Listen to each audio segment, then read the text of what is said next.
When I talk about cultural Marxism in the church, I really wish people would think bigger than partisan politics about it. Right. You know what I mean? Yes. I really wish they would, because that causes them to feel like it's just some partisan swipe. Yes. But if it was just a partisan swipe, I would be yawning. Yeah. It's not. Very eternal consequences. Correct. You're playing with the highest stakes poker that you could play. Right. It has risen to that level. I mean, we're talking about pastors and church boards. It's in the bloodstream. You know, it's in the pews, and it doesn't do us any good to pretend like it isn't. In Ronald Reagan's assassination, the gunman got really close. In fact, he invaded the perimeter. He was never even supposed to be that close. But when the shots started firing, those guys are trained to get big. So when we hear gunfire as civilians, we're going to crouch down, get small, kind of cower away from it because we're trying to protect the self. When you're bodyguarding something else, you're trained to get big. You have to train yourself to get to that point. Yeah, that's right. It's great. It's a great analogy. Right. So I think when we see it in our churches, when we see it, especially within our churches, but just even at the community at large, it's going to require us to get big and to really take it head on. And I shall to anoint your eyes, that you may see those whom I love, I reprove and discipline. Chris, thanks for joining me. Thanks, Brock. What's good? Yeah, man. This is a great thing for me. You are my mailman. I really respect that profession, and I've seen you serve my family and my community. I apologize for all the riffraff that my boys are throwing in that mailbox, by the way. You must just be finding handmade crafts, all kinds of gibberish in there.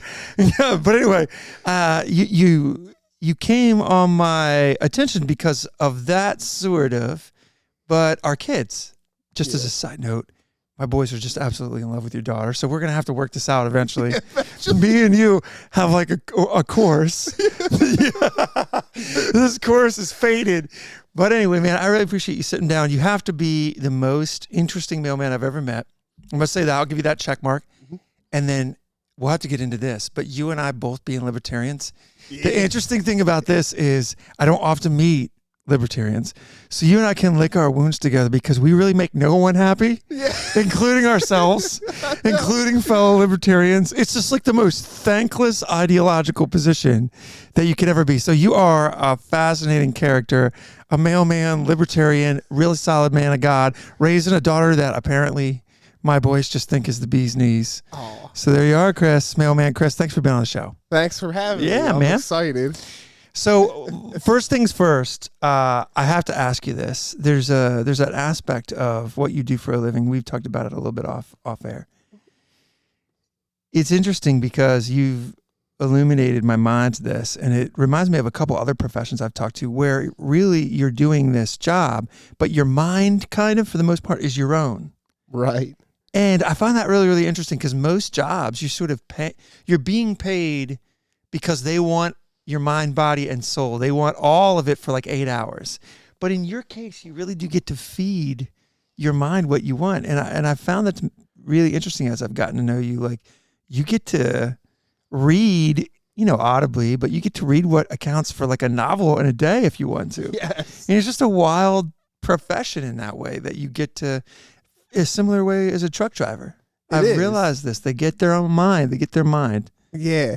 I would say to this too, like, when you're on your own in the shower and you just think of just weird stuff and you just get to like kind of bask in that for the 5 minutes that you got in there and you just get to, it's like that for like 6 hours a day when you're on the route. I don't know if that's very dangerous. You get alone time, which is a blessing and a curse. Yeah, and I see you doing that. You're just like in a zone because I get to see you all the time, and you're just in a zone. You're just cranking it out. And also, that's a cool, but then also just an interesting job to have in a community. And interesting in ours because ours is very sidewalky, Rockwellian. It's very like maybe a different, it reminds you of a different generation when you're in our town. It's almost like the world kind of forgot about us and we were able to hold on to like some 1950s movies or something. Yeah. There's something that we've lost over the last 20 years. and probably even more than that, but that's as much as I go back. Yeah. This sense of belonging to a community. We've gone online, and we've gone from a place where you can talk to your neighbor and understand them. If you put in that effort. If you put in the effort. Yeah. A lot of us don't put in the effort. It's easier to, instead of going outside and talking to people, it's so much easier to go to TikTok, right? Right. It's so much, oh, well, what does this guy learn? You know, it's so much easier to pick other heads for 10 seconds instead of really have that deep relational. What do you think is the cost of that? I mean, maybe you even have a vantage point on that other people don't. Like, we have chosen that, without a doubt. That's not even debatable. Yeah. And there's a price tag. And I think these chickens are coming home to roost, man. Like, I see it around me. The lack of three-dimensional living that we do around each other. If you sit in front of somebody and you neighbor with them, it's a lot harder to hate them. It's a lot harder to straw man them. It's a lot harder to do a lot of things that we do. If you really talk to people that are different than you, that's actually, that's so rewarding. Not just for yourself, but for the other person, because you both see a glimpse into something that's real. We want to point to a whole other side. 75 million Americans are semi-extremists. Yeah. That's not how this works, okay? Yeah, right. There are extremists out there, and I've had conversations with people that I'm like, oh, this is not comfortable. This is not good. Just as getting outside the lines. Yes. Yeah. But that's very, very small. We all have a common American heritage that we really, most of us look at our heritage and say, okay, we come from a Judeo-Christian background, and not just meaning a culture of Judeo-Christian. That doesn't mean everybody has to be in line coming to church. That's not what that means. That means that we have a Lockean idea of what our common heritage is philosophy-wise. Yeah, I agree. Right? So when we're looking at our heritage that way and saying we're a nation of rights, we are a nation of limited government, that's kind of where we're getting at. When you have a whole bunch of people kind of going authoritarian and saying, well, I'm going to control the top, and I'm going to control half the country is going to agree with what I'm doing, and half of the country is disagreeing with what I'm going to do. Well, yeah, there's little disagreements. We're going to have those little disagreements, and there's nothing wrong with the disagreements, right? It's when you take that authoritarianism and say, okay, we have to radically go in this direction. The coercion. Right. Yeah. Right. Then that means that by necessity, all those people that voted for that person are also radical. That is not true. That's so undoubtedly where we are. To retrace the breadcrumbs of how we arrived here, because it's a whole bunch of like very seemingly coincidental things. Certainly we were heading that direction. We were getting more and more and more tribal. And then you shut down a nation and you tell everybody that they're like pandemic rats or whatever the names were floating around. You're just going to gasoline that non-human, non-relational fire. And then you get to the point where it's like really, really normal for politicians for self-aggrandizing purposes to just half us up. I mean, I was just having this conversation with my friend of mine the other day when I was in high school in the 90s.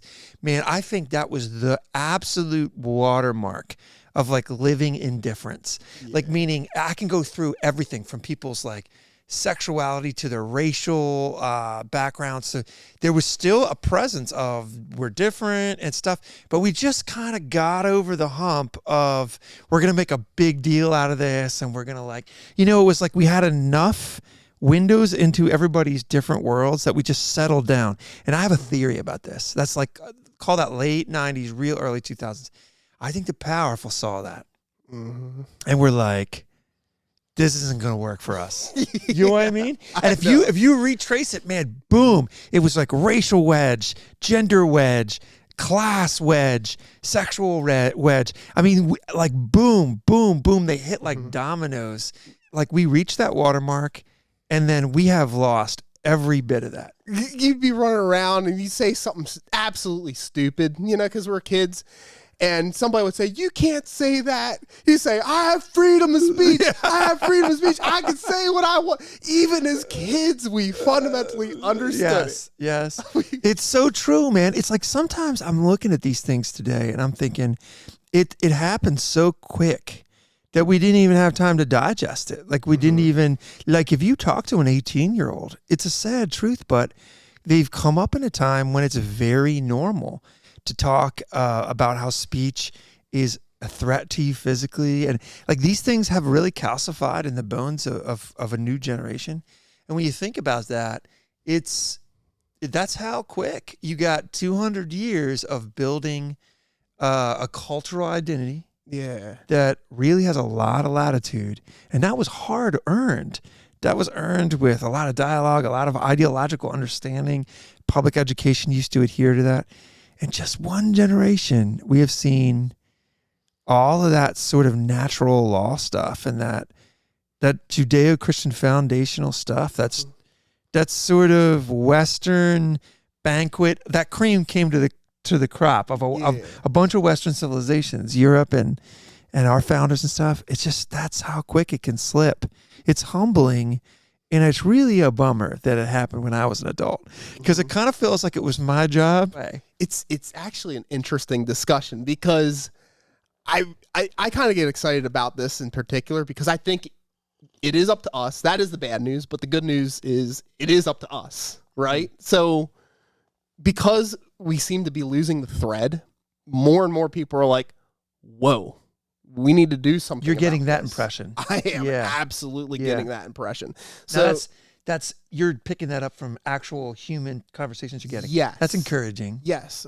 And that's really kind of the theme that I've been running with the whole last week, is that as crazy as everything looks, because that's what we see, that's what we're presented with, is chaos.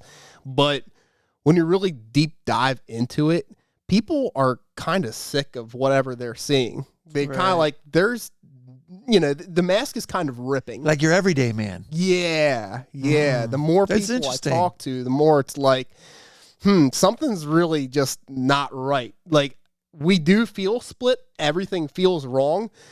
But the lie is that the people that are being presented as the other, we're taking the most extreme example and saying these people are just jerks. Yes. We're othering everybody and saying, okay, well, the other is wrong, no matter what. And people are like, that doesn't seem right. Even with our younger generation, I would argue for the younger generation, there's a bigger generational split than what we faced. I agree.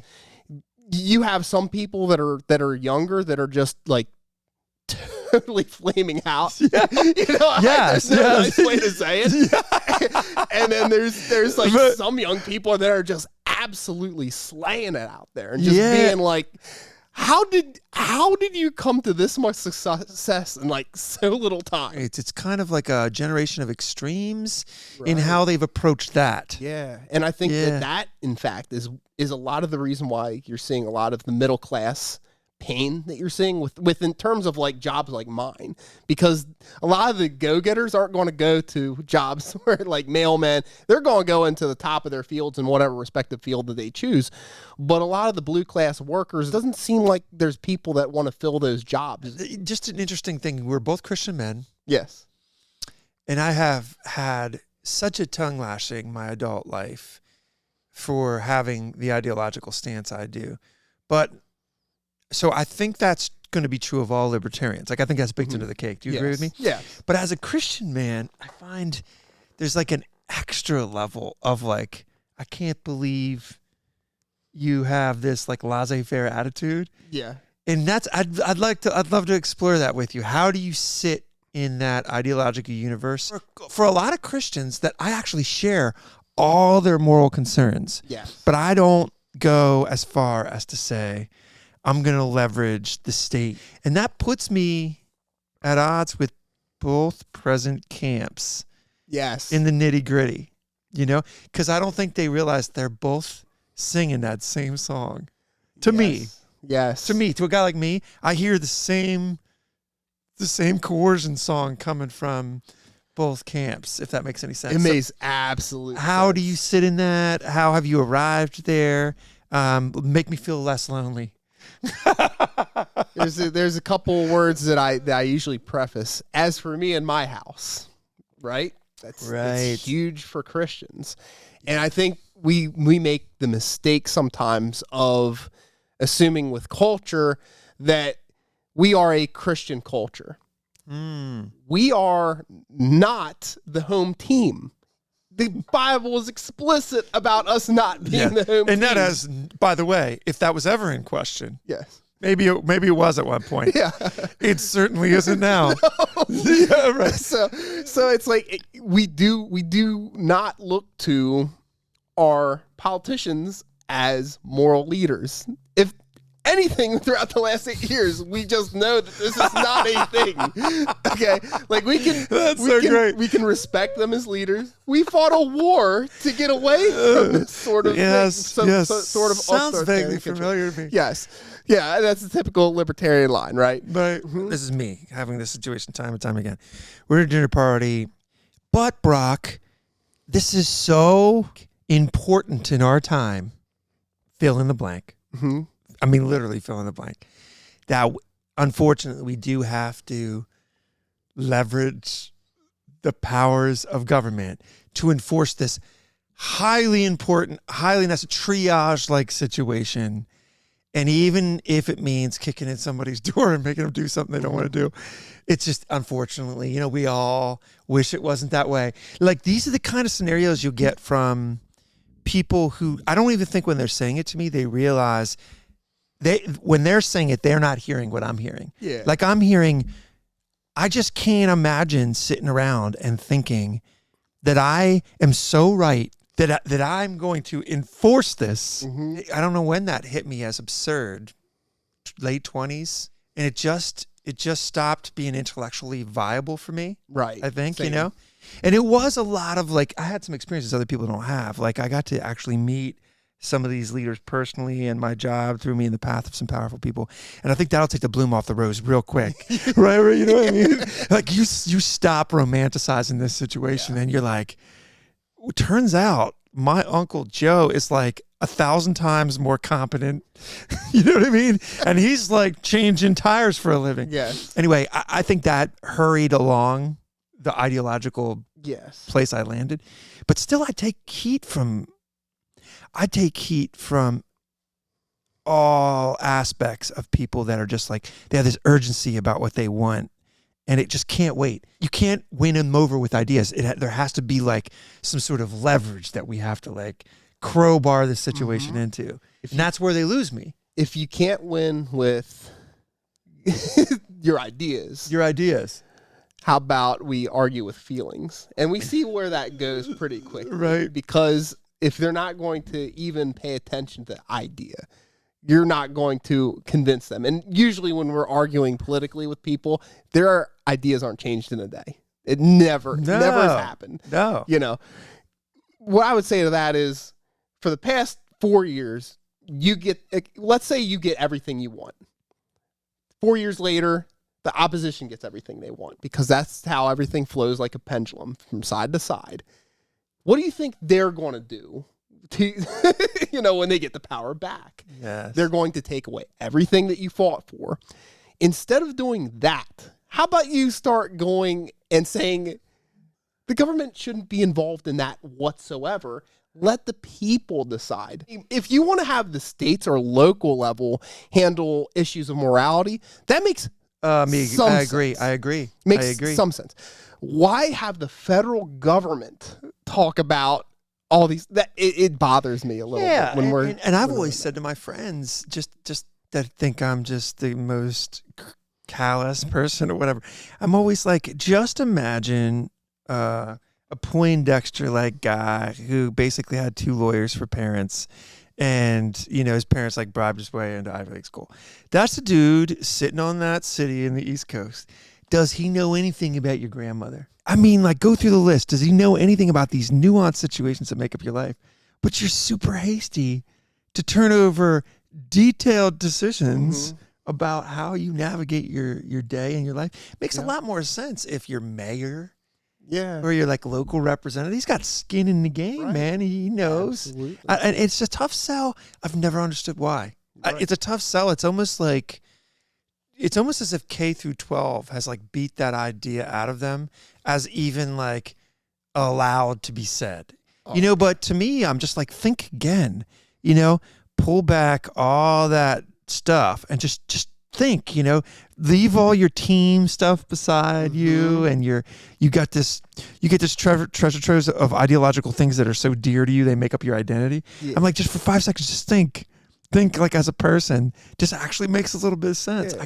Very difficult nowadays to get somebody to do that, to shed their jersey, to think as like giving your mind a chance to actually be okay with what it thinks. Yeah. Like it's very rare. It feels like people, I feel like we get to kind of sit not on the bleachers, but we're kind of like looking at the field and seeing the players, beat each other up, and we're just kind of like, oh, that's pretty cool, but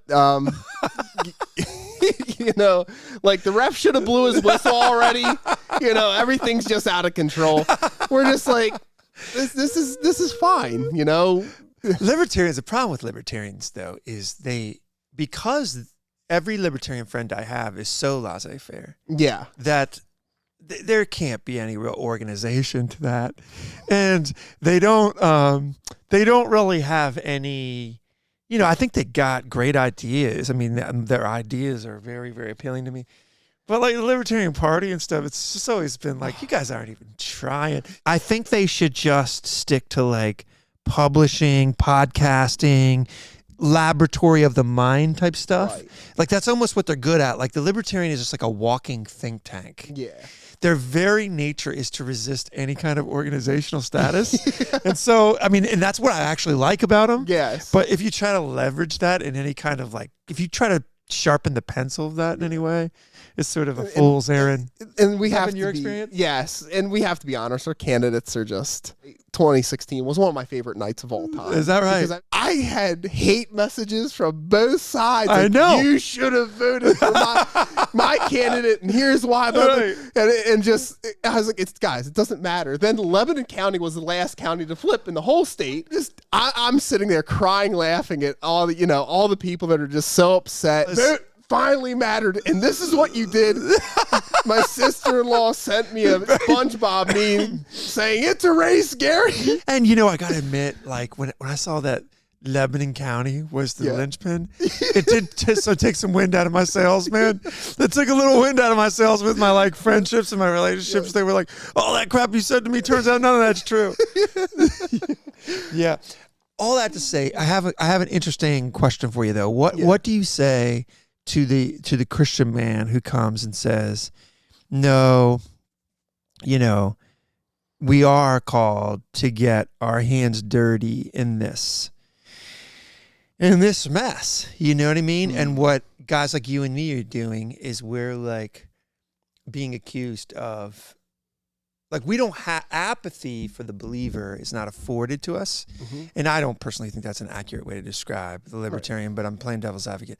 What do you say to a Christian man who says, that's not a viable position for like a kingdom-minded person? What would be your retort for that? Because I'm interested in that. I think about that a lot. Ooh. I have been reprimanded for that. And just like occasionally it'll prick my conscience. I'll be honest. Like occasionally there's some bright arguments that'll move me a little bit. What do you think? I have a problem with the general hopelessness that a Christian has that is too far into the fight, fighting the wrong thing. I'd like to hear more about that. Tell me more about that. That's very potent for our time. So when I think of what hope does for the Christian, it energizes them. But in Isaiah, like it flies you on wings of eagles, and it'll cause you to run faster and walk farther. Right. Hope does that for us. And politics can steal your hope because you put your hope in the wrong thing. You're putting your hope in a candidate. So what do you think? That's very well said, and I totally agree with you. What do you think is the present state of the church then in regards to this stuff from your perspective? Because I think you have an interesting vantage point. Yeah. You are a little bit bird's eye view. You are a little bit fence sitter. I don't like that word because I don't think that's accurate for guys like you and I have opinions about everything. I do think about ideas. Yeah. Like I think ideas have consequences. I think history has borne that out. I think the United States is an example of that. I think the communist footprint is an example of that. I think there's a lot of ideological pockmarks in our history that should be paid attention to. And I think that what we really are facing as like a church is not like we're using the lexicon, the political lexicon, to describe the divide, but that's not the divide. Because what's interesting, I've been thinking a lot about this. Libertarians already have practice with this. Instead of inheriting like the parameters in which we can think as believers from some garbage, fruitless, worldly, like in other words, we're allowed to say this like this, but we're not allowed to say this like this. Why? Because the world doesn't like, or fill in the blank. We just accept these like arenas of thought, these arenas. But if the world calls pro-life right and the world calls pro-choice left, then we as Christians also have to have the conversation like that. Right. Instead of saying, that's not really what we believe as believers. We believe that God's law is good for us. We believe his way is perfect and our way isn't. And these are the reasons that we choose a thing over another thing. Right. Instead of like accepting the premise, right? And the church has fallen into this trap. It's similar to what you said. We've almost lost the plot. Like even how we discuss things, we should be free from all that tyranny. Right. We haven't signed on to all that tyranny. We have a kingdom way. Right. And a kingdom way is very different. Now it will appear to the world like if we choose a thing, it will appear to the world that's not like understanding the kingdom. Oh, they've chosen this political path and this political path. But we don't have to speak of it that way, and we also don't have to think of it that way. Right. I've been very frustrated by this. Like a lot of believers are like, they'll start to talk about something they believe, they'll lower their voice, you know? And I'm like, what are you lowering your voice for? And they're like, you know how people feel about this these days. And I'm like, yeah, but you don't have to play ball with that. Like you can live in the freedom of, you don't have no idea what the Spirit will do with that boldness. Yeah. You have no idea if you speak of your ideas in the way that the Lord has. 3 issues that our culture is facing that really is the issue. And I think people want to vote on it. And I think that's the wrong approach, because I think that it kind of goes deeper than that. I think we're facing more like a materialist sort of idea that we kind of bought into materialism and saying, okay, well, that's what's going to fill in that God-shaped hole, right? I definitely think that's true. That's definitely one. That's definitely one. The second one would be nihilism or moral relativity. And that's kind of postmodern, stuff like that, right? Right. Postmodernism, when you're kind of taking that form of it and saying, okay, well, the God-shaped hole can't be filled that way, then obviously there was no meaning to the materialism, so now it's up to me to find that meaning. So it's circular in that way. Yeah, you're kind of seeing that. And then the third step is almost of the realm of the political, where, okay, well, I can't define what truth is, so I'm going to look to society to define what that truth is, and that's what becomes my truth.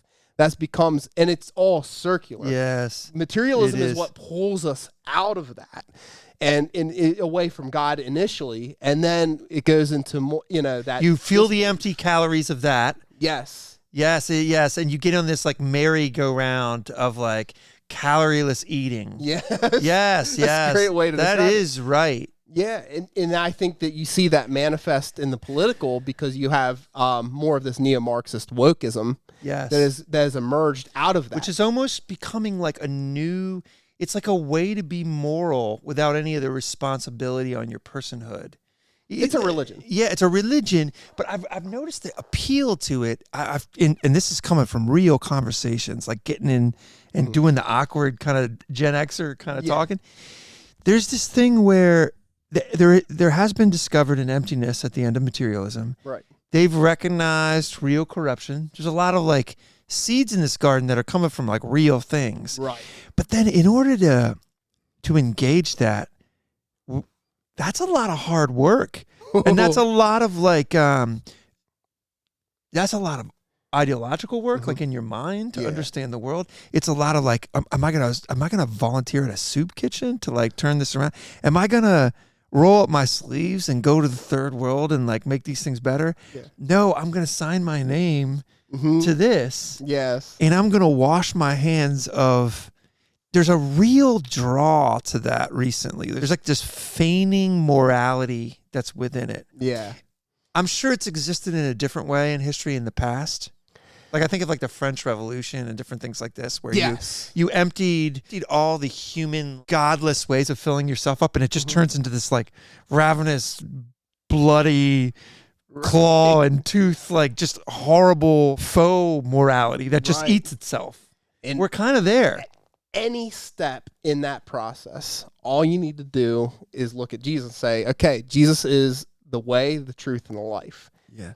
He is capital T truth. He's the way we even know there is truth. So he just blows that whole thing up. He blows it apart. He is the way to salvation, and he is the way to which answers, not just for us personally, but if enough individuals get together and believe, that's where it really goes. That actually materializes in real change. It does. In people's lives, in your communities.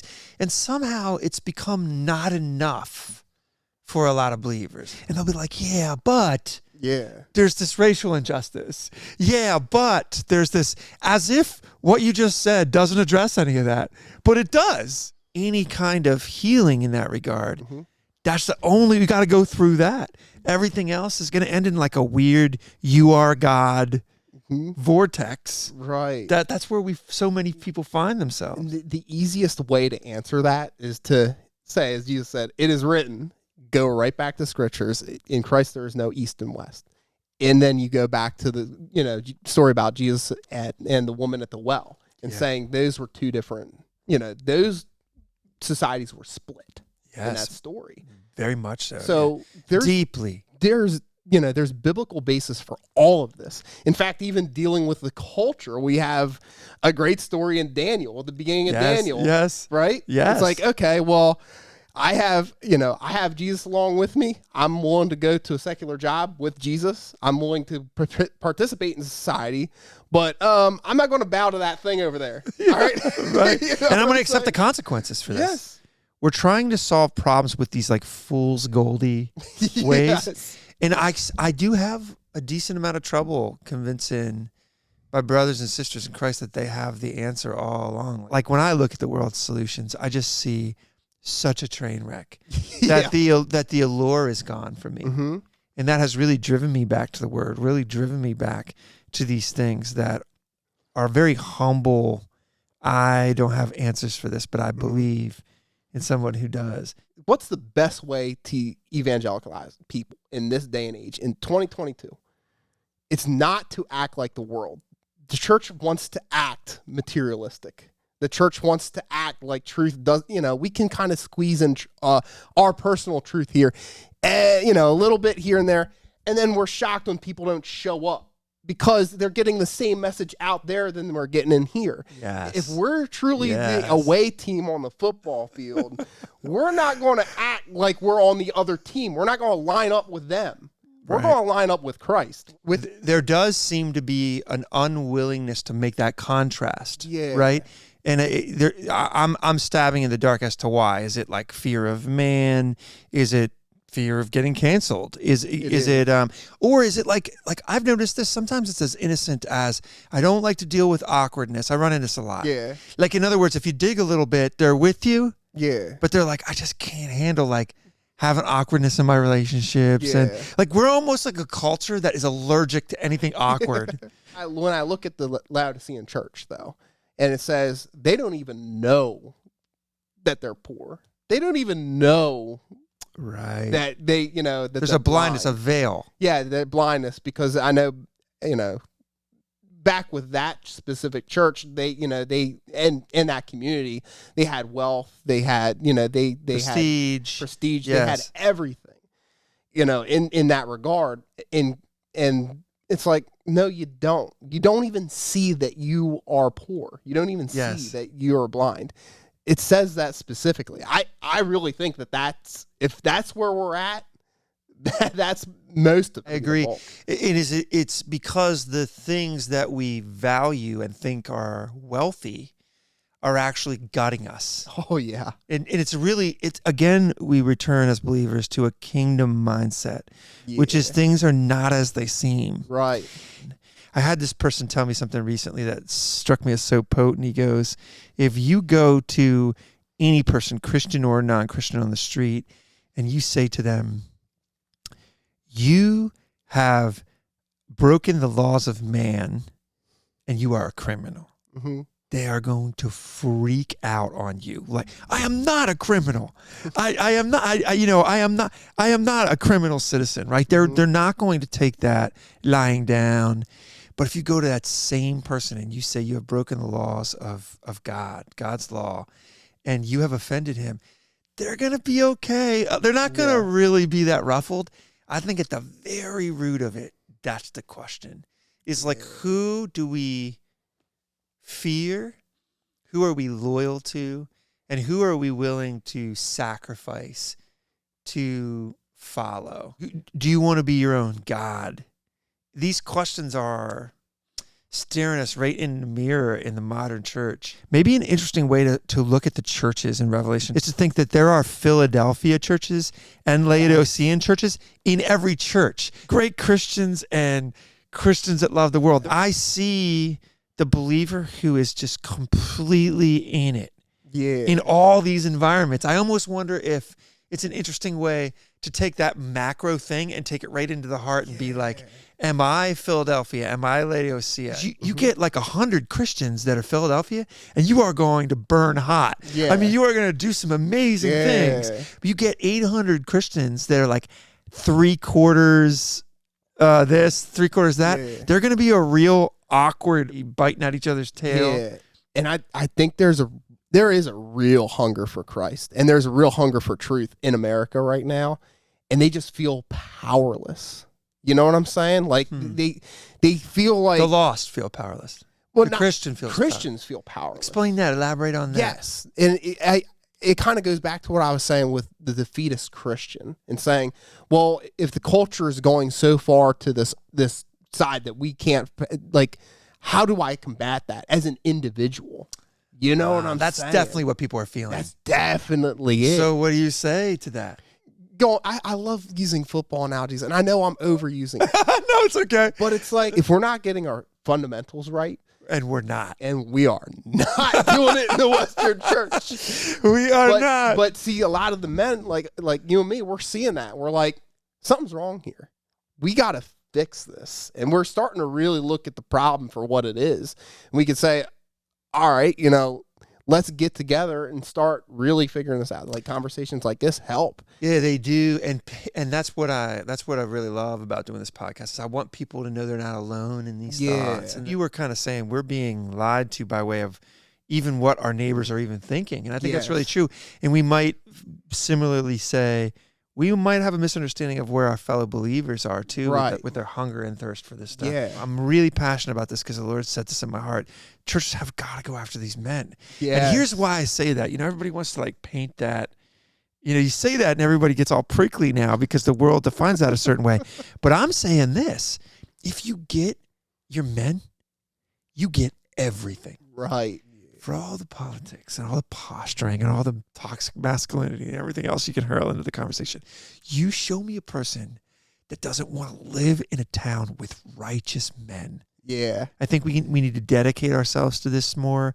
We need to speak more boldly about it. Like, make it become infectious. Put it in the air. Yeah. And I think men want that. They don't want to abdicate responsibility. I think they do too. We have this common American heritage where it's sitting on a pillar of rights, sitting on a pillar of commonality between one another that we can disagree. There's nothing fundamentally more American than disagreeing, and we're kind of losing the thread. Yes, well said, man. If we're looking at it from a perspective of philosophy, it's been a long time coming with postmodernism, Marxism. Like you even go back to Rousseau and just his version of man, and you're seeing that pop up in the church, which is a problem. I see how poison it is in real lives. Like it's left like the ideological realm for me, like let's cross intellectual swords. And it's really saturated into lives, people I've mentored, people I've become friends with. I've seen this like really hollow them out. And the fruits are just death. A Christian man in his church that sees that, how best are we to deal with this? For every step I take to address it, which somehow I really feel like the Lord wants me to do, it's almost a yoke in a way. It's almost a burden. I don't want that to distract me from like the kingdom mission. I see the church has an illness, but I don't want to take my eye off the ball of like making disciples and celebrating king. There's this balance that I'm trying to strike with my time with the Lord, which is this is serious. So, so we're not talking about like a sniffle. We're talking about like the patient is sick. Right. And I do think there's a responsibility for believers to address that in his church, but the how is interesting. What is a healthy way for Christian men and women to deal with this and not let it deprive them of their Great Commission calling, and their, which isn't to put out Marxist fires 24 hours a day, right? Walk through that neighborhood with me. Like, what are your thoughts on that? Have you thought about that? First of all, not all of us are well equipped to handle this sort of intellectual thinking. Like my wife, like she'll say, "Hey, this doesn't seem good. Can you please talk about me with this?" Or I have a friend they'll like talk to me about this sort of thing. But you have a historical education. But I have an education. You've studied this. And in fact, I continue to study because I think it's that important to combat. I think it's important to look at there's actually an excellent book. His last name is Hicks. It's called Explaining Postmodernism. Very excellent. I've heard of the book. I have not read it. In Ronald Reagan's assassination, and skip over a lot of the details, but the gunman got really close. In fact, he invaded the perimeter. That was a huge mistake. Huxley or whatever his name was. Yeah. He invaded the perimeter and got that close. He was never even supposed to be that close. But when the shots started firing, those guys are trained to get big. So when we hear gunfire as civilians, we're going to crouch down, get small, kind of cower away from it because we're trying to protect the self. When you're bodyguarding something else, you're trained to get big. You have to train yourself to get to that point. That's right. That's great. It's a great analogy. Right. So I think when we see it in our churches, when we see it, especially within our churches, but just even at the community at large, it's going to require us to get big and to really take it head on, not to cower away from it. This is something that's serious, is in direct opposition to the word. When I talk about cultural Marxism in the church, I really wish people would think bigger than partisan politics about it. Right. You know what I mean? Yes. I really wish they would, because that causes them to feel like it's just some partisan swipe. Yes. But if it was just a partisan swipe, I would be yawning. Yeah. It's not. Very eternal consequences. Correct. You're playing with the highest stakes poker that you could play. Right. It has risen to that level. I mean, we're talking about pastors and church boards. It's in the bloodstream. It's in the pews, and it doesn't do us any good to pretend like it isn't. It has all this like Edenic serpent whispering where like half-truths.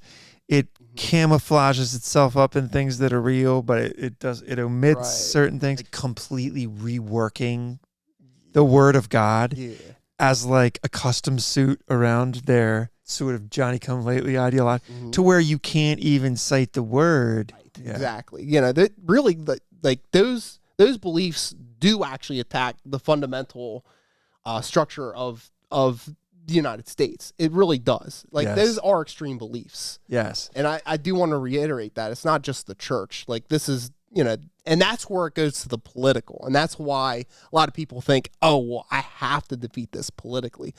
If the church doesn't go along with this, they can't win. Such a cool thought. What a pleasure, brother.